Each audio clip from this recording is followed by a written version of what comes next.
शक्तीपीठ महामार्गाला काही ठिकाणी विरोध होतोय तर काही भागात ज्यांची जमीन या महामार्गात बाधित होते ते शेतकरी शक्तीपीठ महामार्ग व्हावा, आम्ही आमची जमीन या महामार्गासाठी द्यायला तयार आहोत अशी मागणी करत आता पुढे येतात। सांगली जिल्ह्यात देखील अनेक भागांमध्ये शक्तीपीठ महामार्ग व्हावा यासाठी शेतकरी सकारात्मक असून मूळ रेखांकनानुसारच शक्तीपीठ महामार्ग व्हावा अशी मागणी शेतकरी करताना दिसतात। त्या शेतकऱ्यांशी आमच्या प्रतिनिधींनी संवाद साधलाय, पाहूया। आपल्यासोबत आता सांगली असो, कोल्हापूर जिल्ह्यातील असो या भागातील शेतकरी आहेत। माझी 6.5 ते 7 एकर जाते। माझी टोटल 30 एकर जमीन आहे, त्याच्यातून 6.5-7 एकर जाते। माझा कोणताही विरोध नाही। आमचं पूर्ण मोजून सगळे खांब वगैरे राहून डाळिंब, आंबा किंवा घर वगैरे सगळं मोजलेलं आहे। त्याच्यात मोजून सगळं पूर्ण अहवाल प्रांतसभापर्यंत गेलेला आहे, सगळं झालं ना। अचानकच आता यांनी सांगितलं की रोड कॅन्सल होतोय आणि दुसरीकडून जाणार आहे। जायचं काय कारण, विरोधच नाही आमचा कोणाचा। आज आटपाडी तालुक्यातला नाही आहे, कवठेमंकाळ नाही, तासगाव नाही, मिरज नाही, सगळे शेतकरी इथं आहेत। आता सांगलीवाडीमध्ये एकूण गट 53 आहेत। एकूण 153 शेतकरी बाधित आहेत। जवळजवळ आमच्या गावातील जवळजवळ 90 ते 95% लोकांचं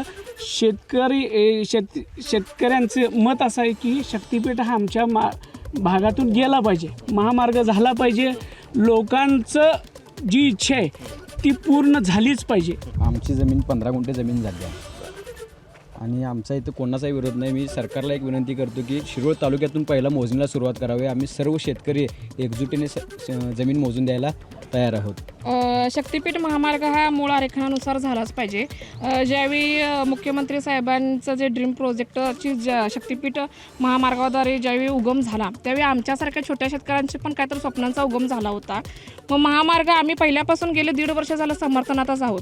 कोल्हापूर जिल्ह्याचा जो आभास दाखवला शक्तीपीठला विरोध आहे, मुळात शक्तीपीठला शेतकऱ्यांचा विरोधच नाही आहे, विरोध हा राजकीय विरोध आहे।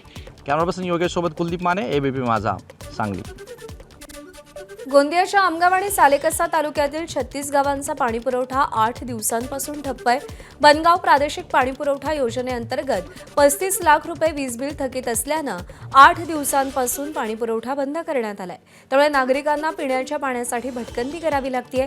गोंदिया जिल्हा परिषदेच्या ग्रामीण पाणीपुरवठा विभागाअंतर्गत बनगाव पाणीपुरवठा योजना कार्यान्वित आहे। नळ जोडणी धारकांकडून मिळणारे पाणीपट्टी कर वसूल होत नसल्यानं तसंच आता प्रति युनिट 24.20 पैसे झाले असल्यामुळे वीज बिलाचा बोजा वाढला असून बिल थकीत झालंय।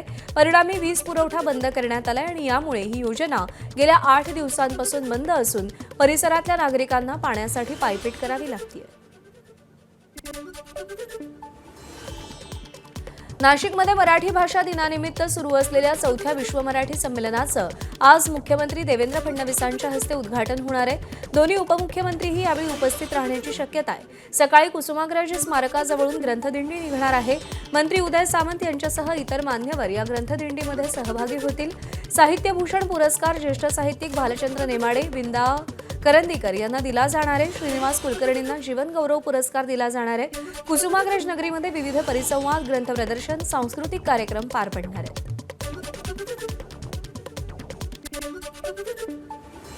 मुंबई महापालिकेचं कामकाज पूर्ण मराठीतच हवं अशी मागणी भाजपचे स्वीकृत नगरसेवक प्रवीण छेडा यांनी महापालिका सभागृहात बोलताना केली। महापालिकेत अधिसूचना काढताना होत असलेल्या इंग्रजी भाषेच्या वापराला प्रवीण छेडा यांनी आक्षेप घेतला। मुंबई महापालिकेत अभियंत्यांच्या पदोन्नती प्रक्रियेत मराठी भाषा येणं आणि परीक्षा उत्तीर्ण असणं आवश्यक असल्याचं मत त्यांनी व्यक्त केलं। अधिकारी आणि कर्मचाऱ्यांना पदोन्नती देताना मराठी भाषेची अट तपासण्यात येते, याकडे प्रवीण छेडा यांनी लक्ष वेधलं। पदोन्नतीसाठी अटी लावणाऱ्या मुंबई महापालिका प्रशासनानं कामकाजातही पूर्णपणे मराठीचा वापर करावा अशी सूचना केली। मराठी भाषा पात्रता पूर्ण न केलेल्या अधिकाऱ्यांची पदोन्नती प्रकरणं प्रलंबित ठेवण्यात आली आहेत, हा मुद्दाही त्यांनी मांडलेला आहे। आम्ही जे सांगतो की जेव्हा महानगरपालिकेच्या कर्मचाऱ्यांकडे आम्ही जातो किंवा कुठल्या एखाद्या पत्राला आम्ही पत्र मराठीमध्ये लिहून देतो तर त्याचं उत्तर आम्हाला अंग्रेजीमध्ये येतो आणि जेवढे महानगरपालिकेचे सर्क्युलर निघतात ते सगळे अंग्रेजीमध्ये लिहितात। मग का मराठीचा आपण आग्रह करतो आम्ही, मग तरी तुम्ही उत्तर ते अंग्रेजीमध्ये जर मिळत असेल, सगळे सर्क्युलर अंग्रेजीमध्ये मिळत असेल तर माझी अशी महापौरांना विनंती होती की 27 फेब्रुवारीला मराठी भाषा दिवस आहे, त्या दिवसापासून कंपल्सरी करा की प्रत्येक जे काही अधिकारी आहेत त्यांनी जे काही सर्क्युलर निघत असेल महानगरपालिकेमध्ये ते मराठीमध्ये निघाले पाहिजे अशी मी मागणी केली। महाराष्ट्र नवनिर्माण सेनेच्या वतीनं मराठी भाषा गौरव दिनानिमित्त शिवाजी पार्कात अभिजात पुस्तक प्रदर्शनाचं आयोजन करण्यात आलं. एबीपी माझाचे मुख्य संपादक राजीव खांडेकर आणि खासदार संजय राऊत यांच्यासह विविध वृत्तपत्र आणि वृत्तवाहिन्यांच्या संपादकांच्या हस्ते आज या पुस्तक प्रदर्शनाचं उद्घाटन करण्यात आलं. यावेळी मनसे अध्यक्ष राज ठाकरेही उपस्थित होते. हे पुस्तक प्रदर्शन येत्या 1 मार्चपर्यंत सुरू राहणार आहे.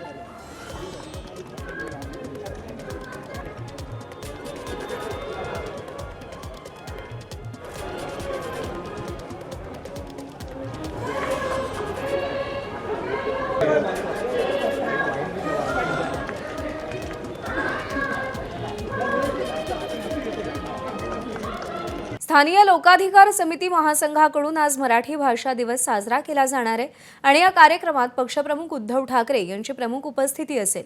उद्धव ठाकरे या कार्यक्रमात संबोधित करणार आहेत. तर या कार्यक्रमात मराठी भाषा गौरव पुरस्कार मराठी अभ्यास केंद्राचे प्रमुख डॉक्टर दीपक पवार यांना देण्यात येणार आहे. आज संध्याकाळी 6 वाजता बिर्ला मातोश्री मंदिर इथे कार्यक्रम होईल.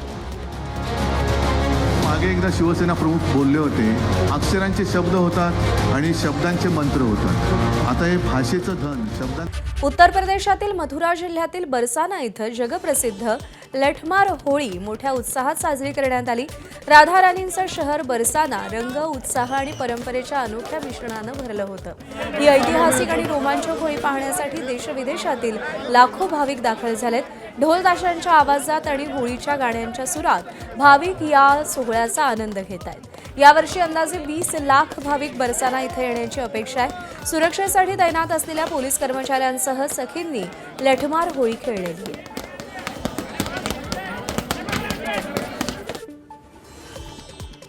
पंजाबमधील आनंदपूर साहिबमध्ये प्राचीन परंपरेनुसार ढोलताशांच्या गजरात होला मोहल्लाची सुरुवात झाली आहे. 6 दिवसांच्या राष्ट्रीय उत्सवाचा पहिला टप्पा 27 फेब्रुवारी ते 1 मार्च दरम्यान श्रीकिरतपूर साहिबमध्ये साजरा केला जाईल. खालसा पंथाचा राष्ट्रीय उत्सव होला मोहल्ला साजरा करण्याची परंपरा आहे. उत्सवाची सुरुवात ढोलताशांच्या गजरात आणि बोले सोनिहालच्या जयघोषानं झाली, ज्यामुळे संपूर्ण वातावरण आनंदानं भरलेलं होतं. एबीपी माझा, उघडा डोळे बघा नीट.